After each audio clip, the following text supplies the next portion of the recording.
Uma mulher de 22 anos, uma assassina, fria e calculista.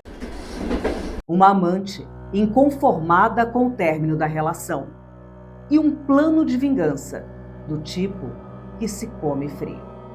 A história que você vai ver agora parece uma dessas lendas urbanas de causar arrepios. Mas foi real. Uma das notícias mais divulgadas pela imprensa brasileira.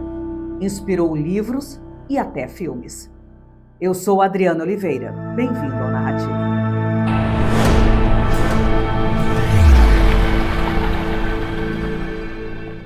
Como muitas histórias de amor e ódio, essa também teve início em um dia comum. Tudo começa na Central do Brasil, a maior estação de trens do Rio de Janeiro. Ao pegar o vagão de sempre, Neide, uma jovem aparentemente recatada que trabalhava como secretária, chama a atenção de Antônio, um motorista particular que também usa o trem como condução. Antônio era o tipo cafajeste, bonito o suficiente para não passar despercebido na multidão. Neide era o tipo de jovem que teve uma educação rigorosa. Com pouca liberdade, ela sofria de baixa autoestima. Tinha complexo por seu nariz odunco e as acnes no rosto que ainda não haviam ido embora com a adolescência. E apesar da idade, havia tido apenas um namorado até então. Portanto, o interesse de um homem não era algo que Neide quisesse ignorar.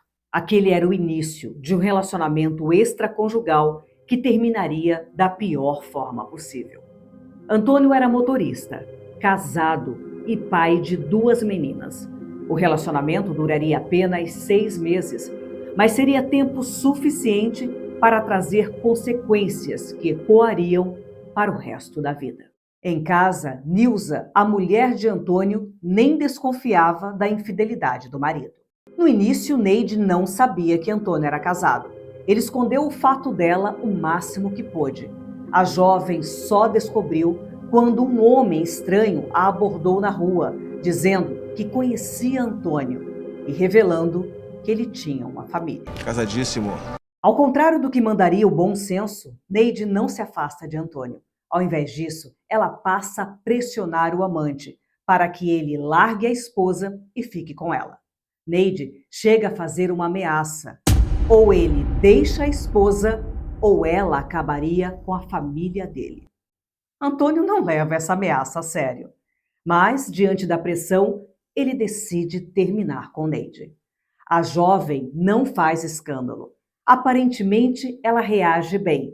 Tudo voltaria ao normal na vida de Antônio, mas não para Neide. Ela passa a arquitetar uma vingança. Ela se aproximaria, a qualquer custo, da mulher de Antônio e ganharia a confiança dela. Não. O que Neide queria não era expor o amante e revelar a traição. O que a jovem tinha em mente era algo bem mais terrível. Neide então se passa por uma antiga colega de escola de Nilza. Não demora muito e as duas se tornam as melhores amigas. Tudo aconteceria sem que Antônio soubesse. Neide passa a frequentar a casa da família por cerca de 6 meses, todas as vezes que Antônio estava no trabalho.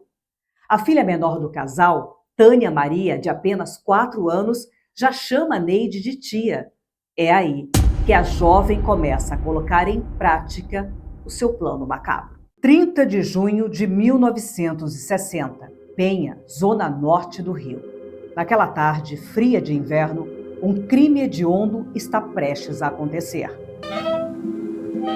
Um dos bairros mais antigos da capital fluminense se tornaria o palco de uma cena que marcaria para sempre aquela comunidade até então tranquila. Os moradores mais antigos ainda se lembram de como o caso ficou conhecido. A fera da Penha. Neide liga para a escola de Taninha. Ela se passa pela mãe da menina e diz que aquele dia não poderá buscar a filha, mas que uma vizinha, por nome Odete, irá fazê-lo. Mais tarde, Neide vai à escola e pega a filha de Antônio. Quando a mãe aparece para buscá-la, recebe a informação de que Taninha já havia sido levada. Começa então o desespero da família, para saber onde está a menina e quem é a mulher misteriosa que usou um nome falso. Enquanto isso, Taninha acreditava que estava passeando com a tia. As duas chegaram a ser vistas fazendo um lanche. Depois, elas entraram em uma mercearia, onde Neide comprou algo. A noite cai. Àquela altura, a menina já está cansada e com frio. Ela pede que quer ir para casa. Para acalmá-la, Neide diz que precisa ir só a mais um lugar e que não vai demorar. A jovem então leva a menina até um frigorífico, onde se abatia bois. O local era distante e afastado, e as casas mais próximas ficavam muito longe. Por volta de 12, 13 anos foi quando aconteceu essa tragédia aqui. Então ela desceu por aqui e veio fazer a maldade aqui embaixo, que era um lugar totalmente deserto. Neide acreditava que aquele local era perfeito para executar o plano. O mau cheiro das carcaças proveniente dos animais do abatedouro, a presença de urubus disfarçaria o que estava prestes a acontecer. Neide então abre a bolsa e pega e, sem pestanejar, atenta contra a vida de Taninha. A vítima inocente não teve tempo de entender o que estava acontecendo. Em seguida, ela sai às pressas do local. Um funcionário do frigorífico chegou a ver uma mulher correndo, mas não entendeu o que estava acontecendo. Mais tarde, ele seria importante para ajudar a polícia a identificar Neide. Enquanto isso, os investigadores à procura da criança desaparecida apertam o pai, que confessa reservadamente ter tido um caso, mas não acredita que a ex-amante seria a responsável pelo sumiço da filha. Era o suficiente para os policiais desconfiarem de Neide. Horas depois, já no dia seguinte, Neide é encontrada na casa dos pais. Ela não oferece nenhuma resistência em acompanhar os policiais até a delegacia para prestar esclarecimentos. Neide é interrogada por 12 horas seguidas, mas ela nega ter qualquer coisa a ver com o sumiço de Taninha. Porém, Neide aceita o convite do radialista Saulo Gomes para uma entrevista na Rádio Continental. Os policiais seguiam com as investigações, mas ainda não podiam prender Neide porque não haviam provas contra ela. Enquanto a entrevista ao vivo transcorre pela rádio e já é acompanhada por centenas de ouvintes, um segurança do frigorífico fazia ronda a cavalo pelos arredores do local, quando o animal, de repente, se assusta com uma fogueira. É quando o funcionário descobre o que havia sido queimado. Imediatamente, ele liga para a polícia. Neide é informada pelo radialista durante a entrevista de uma menina havia sido encontrado. É quando, inesperadamente, diante dos microfones da rádio, ela confessa o crime e solta uma frase que seria repetida por todos os jornais dali por diante.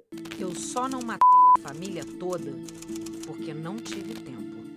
Neide Maria Maia Lopes saiu da rádio presa, sob um coro de populares que gritavam assassina. A Fera da Penha, como passou a ser chamada, quase foi linchada pela população inconformada com a frieza da mulher. Para a polícia, ela disse que a motivação do crime havia sido vingança. Os detalhes dessa motivação não podem ser verbalizados aqui no vídeo, mas se você quiser saber os detalhes, é só me perguntar nos comentários que eu respondo. 3 anos depois, Neide foi julgada e condenada a 33 anos de prisão em regime fechado, 30 pelo homicídio e 3 pelo sequestro. Na cadeia, ela escreveu um diário onde falava sobre o caso. Às vezes, blasfemo contra Deus, mas isso acontece quando me sinto desesperada. Em minhas preces, peço a Deus por Taninha e que ela, onde está, possa proteger todas as crianças. Ela também costumava costurar roupinhas para uma boneca que ela dizia ser a filha dela. Antônio e Nilza continuaram casados. Eles tiveram mais 3 filhos e netos. A Fera da Penha cumpriu 15 anos de prisão, tendo sido beneficiada pela regressão de pena. Em 1975, Neide voltou a morar com os pais na mesma casa de antes, no bairro de Cascadura, zona norte do Rio, aos 37 anos. Mas viveu reclusa até a velhice. Neide morreu apenas há 2 anos, em 2023. Ela tinha 84 anos de idade. Até hoje, os cariocas mais antigos ainda se lembram do maior bicho-papão que existiu na época em que eram crianças, a Fera da Penha. Outros, equivocadamente, acreditam até hoje que a história não passou de uma lenda. E você, acredita que histórias como essa nunca terminam bem? Deixa aqui nos seus comentários. Esse foi mais um vídeo do canal Narrativa. Até o próximo.